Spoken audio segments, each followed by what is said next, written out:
எல்லாருக்கும் வணக்கம். மாநிலத்தில் மத்தியில் ஒரு கட்சியின் ஆட்சி முடிந்த பிறகு புதிதாக ஒரு கட்சி ஆட்சியில் அமரும்போது முந்தைய அரசு குறித்தும் மாநிலத்தின் நிதி நிலைமை குறித்தும் வெள்ளை அறிக்கை வெளியிடுவோம் என்று கூற கேள்விப்பட்டிருக்கிறோம். இன்னைக்கு நிகழ்ச்சியில் வெள்ளை அறிக்கை என்றால் என்ன, இந்த தலைப்பை பற்றின சில முக்கியமான தகவல்களை தான் நாம் பார்க்க போகிறோம். வாங்க இன்னைக்கு நிகழ்ச்சிக்குள்ளே போகலாம்.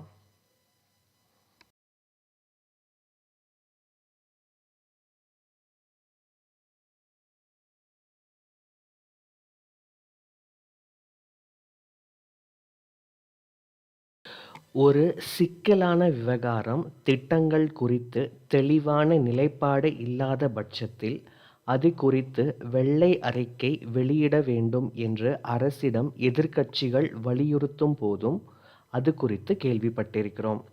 வெள்ளை அறிக்கை என்பதை அரசு மட்டும்தான் வெளியிட வேண்டும் என்ற அவசியமில்லை.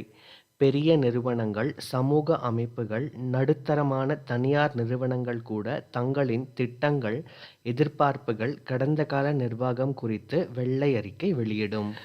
வெள்ளை அறிக்கை என்பது இடத்துக்கு ஏற்ப பொருள் மாற்றி பயன்படுத்தப்படும்.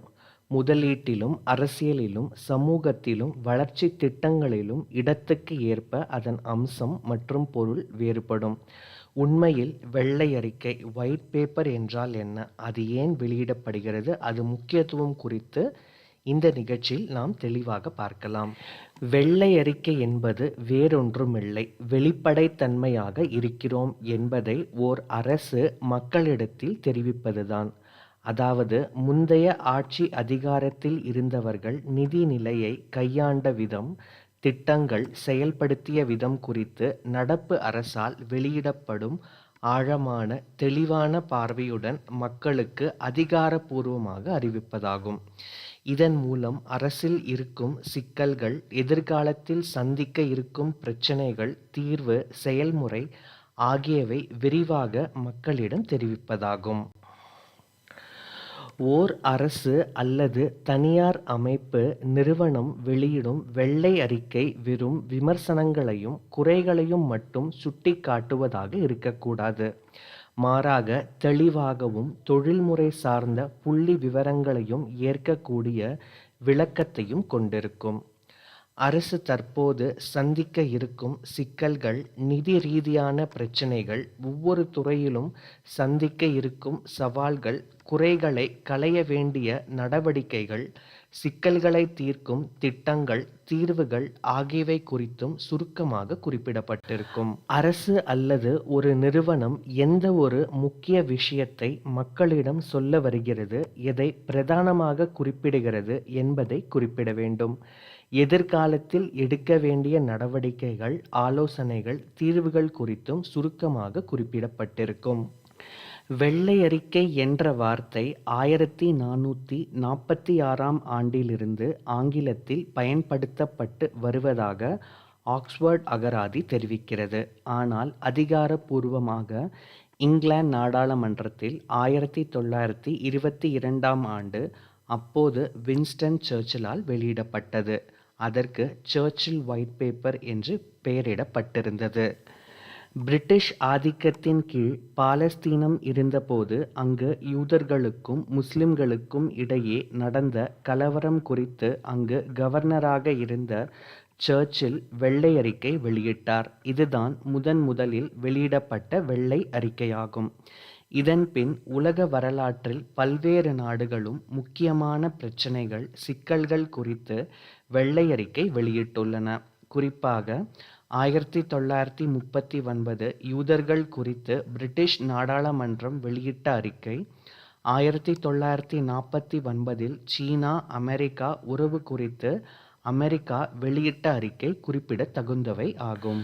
ஒரு விஷயத்தின் முழுமையை ஆழமாக தெரிவிக்கவும், எதிர்காலம் குறித்த திட்டங்கள், சிக்கல்கள் குறித்து தெரிவிக்கவும் வெள்ளை அறிக்கை என்ற வார்த்தை பயன்படுத்தப்படுகிறது. இதற்கு வெள்ளை என்ற வண்ணம் ஏன் பயன்படுத்தப்படுகிறது?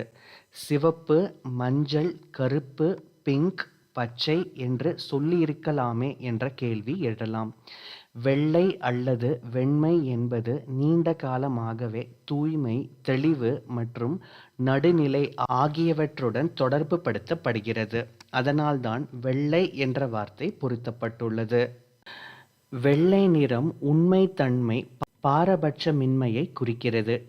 குறிப்பிட்ட ஆவணத்தில் நடுநிலை தகவல்களும் பகுப்பாய்வுகளும் இருக்க வேண்டியதன் அவசியத்தை வலியுறுத்தி, தனிப்பட்ட சார்புகள் மறைமுக நோக்கம் இன்றி உண்மைத்தன்மையுடனும் ஆய்வு செய்து தீர்வுகளையும் பரிந்துரைகளையும் நடுநிலை கண்ணோட்டத்தில் வைப்பதாக கருதப்படுவது வெள்ளை. வெள்ளை நிறம் நம்பகத்தன்மையையும் விசுவாசத்தையும் குறிப்பதாக வரலாற்று அறிஞர்கள் தெரிவிக்கிறார்கள். அரசியலில் மட்டும் வெள்ளை அறிக்கை என்ற வார்த்தை பயன்படுத்தப்படுவதில்லை. அறிவியல், தொழில்நுட்பம், கணிதம், மருத்துவம், இயற்பியல், தகவல் தொழில்நுட்பம், கணினி பொறியியல் உள்ளிட்ட துறைகளில் ஒரு குறிப்பிட்ட அம்சம் குறித்து தெளிவான அறிக்கை வெளியிட வெள்ளை என்ற வார்த்தை பயன்படுத்தப்படுகிறது. மேலும் தொழில்துறை நிறுவனங்கள், பன்னாட்டு நிறுவனங்கள் ஆகியவற்றில் நிர்வாகம் மாறும் போதும், புதிய நிர்வாகம் பதவிக்கு வரும்போதும், கடந்த நிர்வாகம் குறித்த வரவு செலவு அறிக்கை, லாபம், இழப்பு, திட்டங்கள், சேமிப்பு ஆகியவை குறித்த தெளிவான அறிக்கைக்கும் வெள்ளை அறிக்கை என்ற வார்த்தை பயன்படுகிறது. கடந்த 20 ஆண்டுகளில் தமிழக அரசால் இதுவரை 3 முறை அதிகாரப்பூர்வமாக மாநிலத்தின் நிதி நிலவரம் குறித்து வெள்ளை அறிக்கை தாக்கல் செய்யப்பட்டுள்ளது. 2001ஆம் ஆண்டு அதிமுக ஆட்சியில் அப்போது முதல்வராக இருந்த ஜெயலலிதா அவர்களால் அதற்கு முந்தைய திமுக ஆட்சி குறித்து வெள்ளை அறிக்கை தாக்கல் செய்யப்பட்டது. 2021ஆம் ஆண்டில் திமுக 10 ஆண்டுகளுக்கு பின் ஆட்சி பொறுப்பேற்ற பின் முந்தைய அதிமுக ஆட்சி குறித்து நிதியமைச்சர் பிடிஆர் பழனிவேல் தியாகராஜன் வெள்ளை அறிக்கை தாக்கல் செய்தார். 2026ஆம் ஆண்டு தாவேக ஆட்சிக்கு வந்த பின் மாநிலத்தின் நிதி நிலைமை முந்தைய திமுக ஆட்சி குறித்து முதல்வர் விஜய் தலைமையிலான அரசு வெள்ளை அறிக்கை வெளியிட்டது. நிதியமைச்சர் மரிய வில்சன் அறிக்கையை தாக்கல் செய்தார். கிரீன் பேப்பர் என்றால் என்ன? அது குறித்து இப்போது பார்க்கலாம். கிரீன் பேப்பர் பச்சை நிறம் என்பது Canada, Ireland, Scotland, Australia, Britain, Ireland போன்ற நாடுகளின் அரசுகளால் வெளியிடப்படுகிறது. ஒரு மசோதா குறித்து அறிமுகம் மற்றும் கொள்கை குறித்த அறிமுகம் ஆகியவற்றுக்கும் அது குறித்த மக்களின் கருத்து கேட்புக்கும் ஆலோசனைகளுக்கும் பயன்படுகிறது. இந்த அறிக்கைக்கு பெரிதாக அதிகாரம் எதுவும் இல்லை. ரெட் பேப்பர் என்றால் என்ன? ரெட் பேப்பர் அல்லது ரெட் புக் எனப்படுவது பிரிட்டன் நாடாளுமன்றத்தில் பட்ஜெட்டின் போது செலவினங்கள், திட்டங்கள், வரிகள், கடன் வாங்க வேண்டிய தேவைகள் குறித்து விரிவாக அறிவிப்பதாகும். இதற்கு ரெட் புக் என்றும் ரெட் பேப்பர் என்றும் அழைக்கப்படுகிறது. ப்ளூ பேப்பர் என்றால் என்ன? ப்ளூ பேப்பர் என்பது ஒரு தொழில்நுட்பம் அல்லது ஒரு கருவி, இயந்திரம், கண்டுபிடிப்பு குறித்து விரிவான அறிக்கை வெளியிடுவதற்கு பெயரே ப்ளூ பேப்பர் ஆகும்.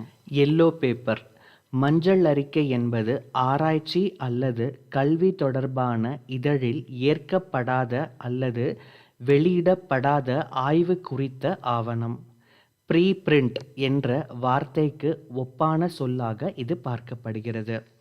இறுதியாக பிங்க் பேப்பர் அமெரிக்காவில் மாகாணங்களுக்கு இடையேயும் அரசுக்கும் மாகாணங்களுக்கு இடையே கொள்கைகள் தொடர்பான ஆவணங்கள் பரிமாற்றத்திற்கு பிங்க் பேப்பர் என்ற வார்த்தை பயன்படுத்தப்படுகிறது. வெள்ளை அறிக்கை இந்த தலைப்பை பற்றின சில முக்கியமான தகவல்களை இன்னைக்கு நிகழ்ச்சியில் நம்ம பார்த்தோம். இது உங்களுக்கு பயனுள்ளதாக இருக்கும் அப்படின்னு நாங்கள் நம்புகிறோம். இந்த காணொளியை உங்கள் உற்றார், உறவினர்கள், நண்பர்கள் எல்லாருக்கும் பகிர்ந்துக்கோங்க. என்னோட சேனலை சப்ஸ்கிரைபும் பண்ணுங்கள். மீண்டும் அடுத்த நிகழ்ச்சியில் சந்திக்கலாம். நன்றி, வணக்கம்.